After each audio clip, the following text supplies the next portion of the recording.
Kalau ketinggalan dompet di rumah gitu ya, udah pergi ya nggak balik lagi gitu. Tapi kalau handphonenya ketinggalan, pasti pulang gitu untuk ngambil handphonenya, karena mau payment, mau komunikasi, untuk berbagai macam kebutuhan tuh harus menggunakan internet. Yang pertama memang masih banyak yang salah paham ya terkait dengan stunting itu sendiri. Contohnya calon presiden paslon nomor 2 misalnya.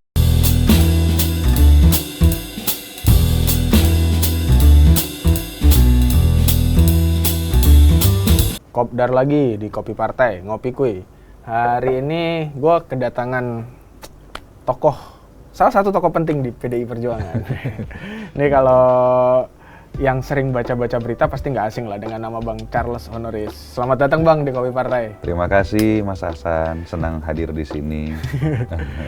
Ini agak menarik karena pas ngundang Bang Charles ini saya sempat salah, kirain masih di Komisi 1. Soalnya dulu itu kalau bicara soal pertahanan dan lain-lain itu nyaring banget lah dari Bang Charles. Ternyata udah pindah ke Komisi 9 sekarang Bang. Iya, sekarang udah dapat penugasan baru dari partai untuk di Komisi 9. Udah 3 tahun sih. Udah 3 tahun. Pas awal-awal pandemi tepatnya kita dipindah ke Komisi 9. Pindahnya pas lagi banyak masalah berarti.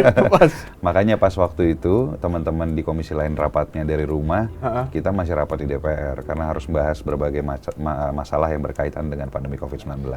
Tapi artinya kemudian itu jadi mengetahui secara real dong kondisi kemampuan kesehatan di Indonesia, penanganan kesehatan di Indonesia. Bahwa memang sampai, mungkin saya harus katakan jujur ya, sampai saat ini ketahanan di sektor kesehatan kita masih jauh dari harapan. Jadi masih banyak sekali yang harus diperbaiki, dan tentunya seperti kita ketahui bersama masuk dalam program prioritasnya Mas Ganjar. Nah ini bicara soal program prioritas Mas Ganjar gitu kan. Salah satu yang jadi prioritas Mas Ganjar ini kan soal isu kesehatan mental, kesehatan mentalnya anak muda gitu. Dan kita tahu ya hari ini banyak sebenarnya anak muda tuh yang self diagnose gitu, misalkan di medsos, gue bipolar nih, gue apa segala macam. Artinya tanpa bantuan expert. Dan banyak juga kasus-kasus kemudian bunuh diri dan lain-lain. Nah, apa yang kemudian menjadi keunggulan program Mas Ganjar di bidang itu? Memang kalau bicara kesehatan mental di Indonesia ini sampai sekarang pun masih menjadi sesuatu yang tabu ya. Tetapi pelayanan kesehatan di bidang kesehatan mental sudah menjadi kebutuhan yang sangat serius. Kalau kita melihat data, ini data WHO mengatakan bahwa di negara yang ekonominya menengah ke bawah, 75% dari penduduknya tidak mendapatkan treatment atau terapi kesehatan mental. Bahkan di Indonesia sendiri, ini data dari Kementerian Kesehatan, 51% dari pengidap skizofrenia tidak mendapatkan pengobatan secara rutin. Jadi ya masih sangat dibutuhkan pelayanan kesehatan. Dan kalau kita melihat hari ini ada 3 calon presiden, satu-satunya yang sudah concern terhadap kesehatan mental khususnya bagian anak muda, yaitu cuma Mas Ganjar ya, dalam berbagai kesempatan sudah menyampaikan bahwa pemerintahan Ganjar Mahfud akan memperbanyak fasilitas kesehatan yang akan memberikan layanan kesehatan kepada terkait dengan kesehatan mental. Bahkan akan ditambahkan lagi menjadi pos-pos konseling keliling. Jadi ya kalau saya harus jujur, bukan karena saya di PDI, tapi memang pasangan calon inilah yang punya concern yang besar terhadap kesehatan mental. Masa sih Bang? Kan kayak kemarin waktu itu Pak Prabowo juga pernah bilang pas di Mata Najwa gitu kan. Dia bilang ya soal kesehatan mental ya anak-anak ini banyak-banyak plesir lah, senang-senang. Itu kan concern juga. Iya, kalau itu bukan solusi ya gitu ya. Memang hari ini kalau kita mau bicara jujur, ini data lagi, kembali lagi soal data. Tahun lalu kasus bunuh diri di Indonesia itu sudah mencapai 826, meningkat dari tahun sebelumnya. Jadi pelayanan kesehatan itu penting untuk dilakukan, dan caranya seperti apa? Bukan dengan self diagnosis, tetapi memang harus dengan mendapatkan konseling dari profesional, baik itu psikolog atau psikiater. Dan saat ini memang karena vaskesnya belum memadai, harganya juga mahal. Juga mahal. Selain itu persepsi publiknya, persepsi masyarakat yang merasa bahwa kesehatan mental itu sepertinya tone-nya negatif gitu loh. Kalau misalnya kita bicara seseorang mengidap gangguan mental, konotasinya langsung seperti orang gila gitu ya. Padahal dipasung, bahkan dipasung, atau kalau mau ekstrim ya diruqyah, atau dianggap ada kesurupan, lalu treatmentnya udah mulai macam-macam. Tapi Kalau mau jujur, setiap kita sebagai manusia dalam tahapan tertentu di kehidupan kita pasti pernah mengalami gangguan mental atau tekanan mental ya, karena sebagai manusia kan pasti ada stres, ada tekanan. Dan kalau kita mengacu pada definisi yang dibuat oleh WHO terkait dengan kesehatan mental atau sehat mental, yang pertama adalah seseorang yang bisa menyadari potensi diri. Sehat mental itu juga berarti bisa berkontribusi pada masyarakat, bisa bekerja dengan baik. Jadi kembali lagi ya kita harus bisa mengelola itu. Ada bisa mengelola stres ya. Jadi kembali lagi harus bisa mengelola tekanan gitu. Dan setiap kita pasti pernah merasakan adanya tekanan. Kalau solusinya hanya plesir dan jalan-jalan, maka pengelolaan negara pasti berantakan. Nah, ini ngomongin kemudian soal itu Bang. Tadi ngomongin soal pos keliling ya, konsultasi keliling. Itu kalau secara teknisnya itu bisa digambarin kayak gimana sih Bang sebenarnya? Pos keliling itu gini, kalau komitmen dari Mas Ganjar adalah ketika nanti sudah menjadi presiden, pemerintahan Ganjar Mahfud akan membangun 45.000 puskesmas dalam waktu 5 tahun. Saat ini kita baru memiliki kurang lebih 10.000 puskesmas di seluruh Indonesia. Nantinya kita berharap bisa membangun 1 puskesmas di setiap desa dengan setidaknya ada 1 nakes. Nah, pos keliling untuk konseling dilakukan oleh nakes, tetapi sebetulnya kalau bicara konseling kan harus dilakukan dengan tenaga profesional seperti psikiater atau psikolog ya. Tapi karena memang hari ini fakta di Indonesia jumlah dokter spesialis khususnya di psikiatri itu jumlahnya masih terbatas, maka konseling itu bisa dilakukan dengan nakes menggunakan fasilitas telemedicine. Jadi misalnya perawat akan keliling dari rumah ke rumah di desa tersebut melayani pasien yang membutuhkan, tetapi konsultasinya dilakukan melalui online dengan dokter spesialis yang sudah dijanjikan sebelumnya gitu. Artinya itu telemedicine yang disediakan oleh pemerintah. Disediakan oleh pemerintah. Tidak berbayar pastinya. Tidak berbayar. Gratis. Yang hari ini belum kelihatan ya sebenarnya itu dilakukan. Belum ada. Mungkin beberapa provinsi seperti DKI Jakarta sudah punya pelayanan kepada masyarakat terkait dengan kesehatan jiwa.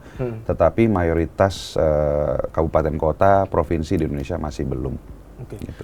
Tapi kalau soal data sendiri Bang, ngomongin soal isu kesehatan mental gitu ya. Ada peningkatan nggak sih di situ misalkan soal dampaknya yang paling ekstrim misalkan bunuh diri gitu. Itu ada peningkatan? Peningkatan. Jadi dari tahun ke tahun memang ada peningkatan jumlah kasus bunuh diri. Yang saya sampaikan tadi tahun 2023 itu 826. Di tahun sebelumnya masih sekitar 700-an. Jadi ada peningkatan. 100 lebih. 100 lebih. Jadi ya ini adalah masalah yang harus kita bisa mitigasi ya, harus bisa kita tangani. Dan sebetulnya tren kesehatan mental ini kan gangguan jiwa atau kesehatan mental bukan saja terjadi di Indonesia, tetapi di semua negara. Tinggal memang negara-negara maju biasanya sudah membiasakan masyarakatnya untuk mendapatkan treatment, mendapatkan konseling dan terapi apabila menghadapi gangguan mental atau menghadapi tekanan mental.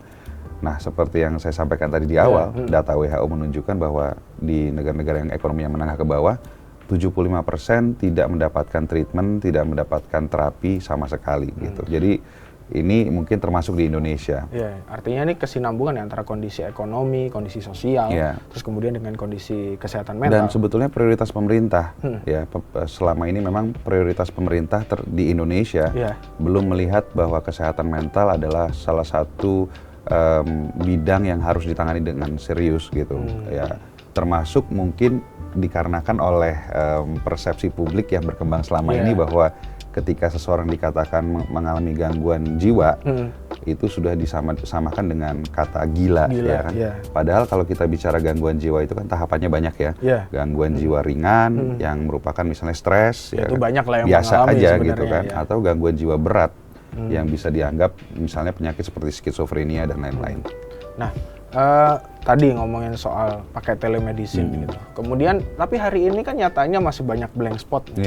Banyak daerah itu yang nggak tersentuh internet. Nah, gimana itu kemudian Mas Ganjar gitu kalau menurut Bang Charles itu bisa memastikan semua daerah itu bisa memakai telemedicine itu ketika ada ya, ini konseling. merupakan komitmen lagi, kembali lagi komitmen dari Mas Ganjar ketika nanti sudah masuk ke pemerintahan baru, percepatan pembangunan jaringan internet akan dilanjutkan tanpa kasus korupsi seperti yang terjadi sekarang gitu kan. Dan juga bahkan akan memberikan fasilitas internet gratis kepada masyarakat, khususnya di sektor pendidikan ya sekarang ini ya. Tapi saya yakin ke depan bisa saja diperluas kepada masyarakat umum. Ya.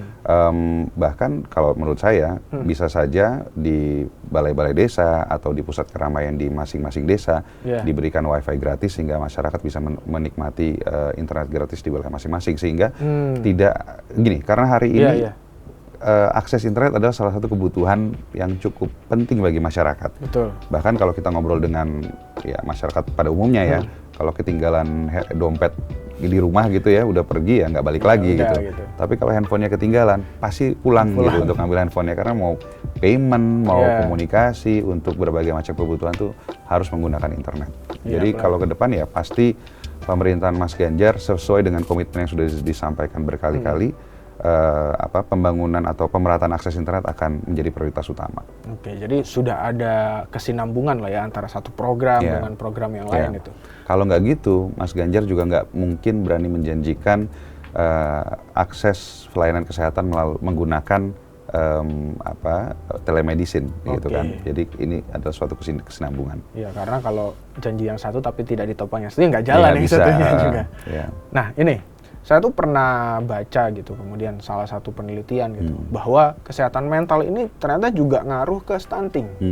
Jadi banyak orang tua muda, keluarga muda itu ketika firstborn atau anak pertama, kelahiran anak pertama itu menghadapi depresi gitu, postpartum depression gitu, atau postnatal depression, depresi pasca melahirkan.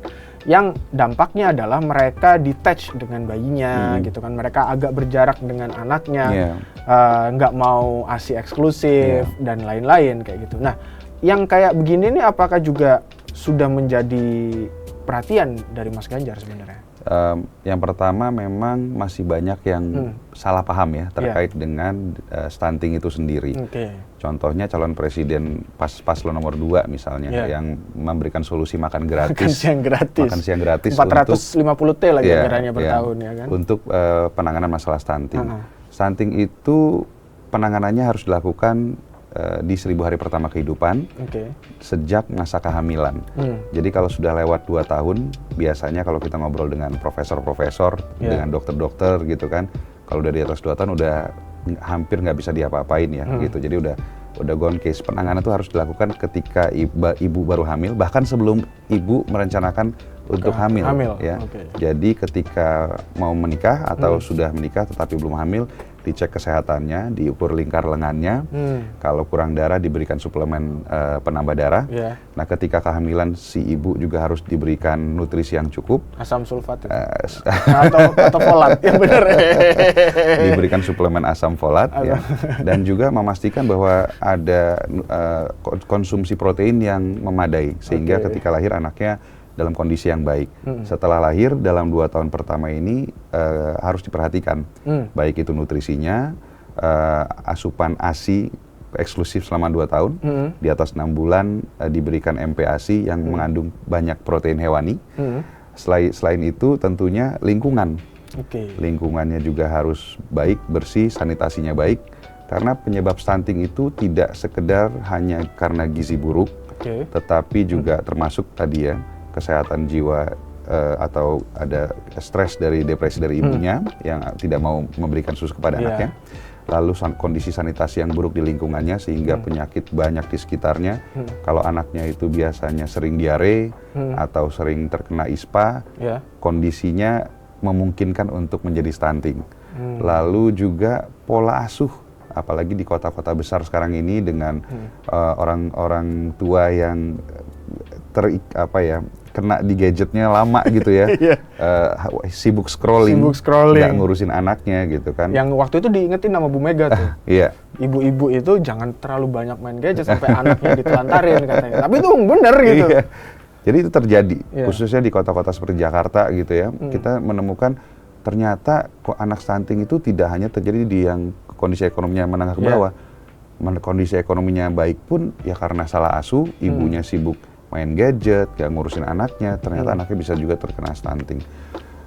Tapi kembali lagi, penanganan stunting itu harus dilakukan sebelum masa 2 tahun. Jadi kalau sudah di atas 2 tahun itu sudah harus ditangani oleh dokter spesialis. Mohon maaf, maksud saya tadi pencegahan ya, pencegahan stunting. Dan kalau sudah dalam kondisi stunting, saya mohon maaf tapi ini fakta ya, biasanya sudah sulit untuk dilakukan perbaikan, hanya melakukan mitigasi supaya dampaknya tidak terlalu buruk. Gitu. Jadi kalau misalkan stunting itu kan kayak tidak bisa tumbuh gitu kan, anaknya pendek. Selain pendek itu ada dampak lain? Dampaknya kecerdasannya terganggu. Jadi anak yang stunting, yang sudah stunting itu biasanya tumbuh menjadi orang dewasa yang kesehatannya terganggu, sakit-sakitan nih penyakitnya nanti muncul, baik itu penyakit rentan terkena diabetes, terkena penyakit jantung dan penyakit-penyakit lainnya. Lalu biasanya IQ-nya juga rendah atau kecerdasannya juga tidak baik, tidak bisa mencerna informasi dengan baik gitu ya. Artinya yang kita harapkan di masa yang akan datang kalau kita berbicara soal bonus demografi ini kan sekarang semuanya berbicara bonus demografi. Ya kalau kita tidak menangani stunting dari awal, kita tidak mencegah stunting, tidak menurunkan angka stunting, yang kita harapkan menjadi bonus demografi malah menjadi mimpi buruk demografi. Di mana kita memiliki jumlah angkatan kerja yang banyak, tetapi tidak produktif, bahkan menjadi beban bagi keluarganya, bagi negara gitu. Maka dari itu pencegahan stunting harus dilakukan. Tapi bukan dengan makan siang gratis. Telat lah ya istilahnya, apalagi itu kan sasarannya anak sekolah. Kalau makan siang gratis kan anak sekolah, yaitu yang untuk memperbaiki nutrisi anak sekolah itu oke, tapi bukan dengan seperti ini juga caranya gitu ya. Kalau bicara stunting ditangani dari ibu hamil, anak masih baduta ya, dan itu tahapannya biasanya sebelum mencapai stunting, tahapannya itu ada yang anaknya gagal tumbuh, beratnya tidak bertambah, lalu nutrisi buruk. Nah, anak-anak yang masih dalam tahapan ini bisa diperbaiki untuk mencegah stunting. Tapi kalau sudah masuk dalam kondisi stunting, sudah tidak bisa lagi diperbaiki dengan menggunakan asupan protein hewani. Tetapi sudah harus ditangani dokter spesialis dengan obat-obatan dan suplemen-suplemen khusus yang mungkin treatmentnya bisa puluhan juta rupiah. Dan itu ditanggung oleh BPJS kira-kira? Sayangnya sampai hari ini memang tidak ditanggung oleh BPJS, belum ditanggung BPJS, sehingga hampir semua anak-anak yang sudah masuk dalam kategori stunting dan di keluarganya juga bukan keluarga yang ekonominya baik gitu ya setelah itu tidak lagi mendapatkan penanganan medis sama sekali. Nah itu masih soal program 02 nih Bang, soal makan siang gratis itu. Kalau kita lihat kan menunya itu ada susu, terus ya makanan kayak gitu. Kata mereka sih itu udah cocok lah untuk penanganan stunting gitu. Ya ini kalaupun kan mereka juga ada yang ngomong ya ini nanti diberikan pas sebelumnya kok gitu. Tapi dengan menunya itu gimana? Bener nggak sih? Yang paling dibutuhkan untuk pencegahan stunting adalah protein hewani. Bisa didapatkan dengan melalui telur atau daging ya, daging ikan, ayam. Yang paling murah pasti kan ikan ya. Dan tidak perlu ikan yang mahal seperti ikan salmon, tetapi ikan-ikan air tawar yang kita bisa dapatkan dengan murah seperti lele, mujair, ternyata juga mengandung kadar protein yang cukup tinggi dan itu bisa membantu pertumbuhan anak-anak sehingga bisa mencegah stunting. Nah kembali lagi kalau makan siang gratisnya diberikan kepada anak-anak usia sekolah, ini sudah salah sasaran. Karena sasaran yang harus diintervensi untuk mencegah stunting adalah baduta. Bayi di bawah 2 tahun ya. Karena biasanya kalau sudah stunting di atas 2 tahun udah nggak bisa diapa-apain lagi gitu. Nah, penanganannya sudah bukan melalui konsumsi makanan tetapi sudah harus melalui penanganan medis dengan dokter spesialis. Lewat golden times lah ya. Udah lewat golden time ya. Nah, kemudian gini, pertanyaannya adalah Mas Ganjar kemudian program untuk penanganan stunting gitu selain nakes dan lain-lain itu apa sih yang sudah terlihat di visi misi? Saya selalu mengatakan kepada masyarakat ya, kalau kita mau mempercayai seseorang untuk memimpin negeri ini tentunya kan harus yang punya pengalaman. Dari 3 pasangan calon yang ada hari ini, kita bisa katakan dengan pasti calon presiden yang paling punya pengalaman untuk mengelola negara seperti Indonesia, negara besar seperti Indonesia, tidak lain adalah Mas Ganjar. pernah punya pengalaman jadi anggota DPR selama 2 periode, artinya sudah pernah punya pengalaman membuat undang-undang, kebijakan mengawasi kerja-kerja pemerintah, termasuk mengerti soal penganggaran di tingkat nasional. Sebagai gubernur, Mas Ganjar pasti sudah punya banyak pengalaman ngurusi rakyat, termasuk urusan stunting. Ya, namanya gubernur pasti ngurusi orang dari lahir, orang sakit, orang meninggal dunia, gitu kan, pendidikan anak-anak seperti apa, termasuk ya stunting tadi kan. Nah, penanganan stunting kalau kita lihat angka dan data, memang salah satu provinsi yang berhasil menurunkan angka stunting secara signifikan ya Jawa Tengah. Betul, di bawah kepemimpinan Mas Ganjar. Jadi kalau kita kembali lagi bicara masalah stunting, calon presiden yang terbaik hari ini untuk bisa memastikan bahwa kita bisa melakukan pencegahan stunting dengan baik atau menekan angka stunting ya nggak lain dari Mas Ganjar. Bahkan saya pernah berkampanye turun mendampingi Mbak Atikoh ya, di beberapa titik. Saya sangat-sangat sangat berkesan buat saya gitu ya, melihat bagaimana seorang Mbak Atikoh yang sudah mendampingi Mas Ganjar selama 10 tahun ketika menjadi gubernur Jawa Tengah bisa dengan lugas, dengan baik sekali menjelaskan bagaimana kita bisa mencegah stunting kepada ibu-ibu gitu ya. Jadi ini sosok ibu negara yang kita butuhkan emang seperti ini gitu kan. Yang bukan jadi ibu suri gitu bukan jadi ibu suri dan cuma ngasih jempol doang. Tapi ya gitu. Jadi saya ini pasangan yang sangat perfect lah menurut saya untuk bisa membangun ekosistem kesehatan yang baik untuk Indonesia di kemudian hari. Ya, waktu itu juga ingat kalau nggak salah di Jawa Tengah itu Mas Ganjar punya program 5 gitu ya. Jateng Gayeng Cengong Meteng itu kan juga di masa-masa golden times kan gitu berarti kan. Untuk ngelihat ibu-ibu hamil itu mendapatkan intervensi. Jadi ya itu tadi ya, kalau pengalaman itu penting. Mas Ganjar sudah berpengalaman ngurusi rakyat, khususnya terkait dengan penanganan stunting di Jawa Tengah. Oke. Terakhir Bang, ngomongin soal kemudian kesehatan mental, lalu tadi stunting gitu ya. Kita nggak akan bisa lepas dari soal anggaran kemudian. Nah, terakhir, kalau menurut Abang, apakah program-programnya Pak Ganjar soal kesehatan mental, kemudian soal stunting, ini masih realistis secara APBN kita? Gitu? Sangat realistis dan sudah dihitung sebelum masuk dalam program strategis yang diumumkan kepada publik. Bahkan tentunya ini jauh lebih realistis dibandingkan 450 triliun yang akan dibuang untuk sekedar memberikan makan siang gratis.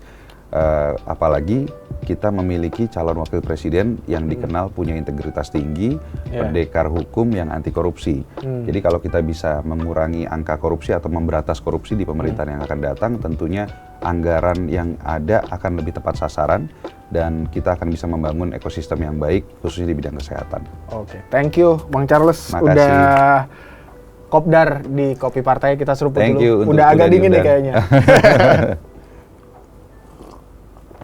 Kopinya boleh dingin, tapi politiknya masih panas. Masih panas. Terima kasih semuanya. Kopdar lagi nanti selanjutnya di Kopi Partai.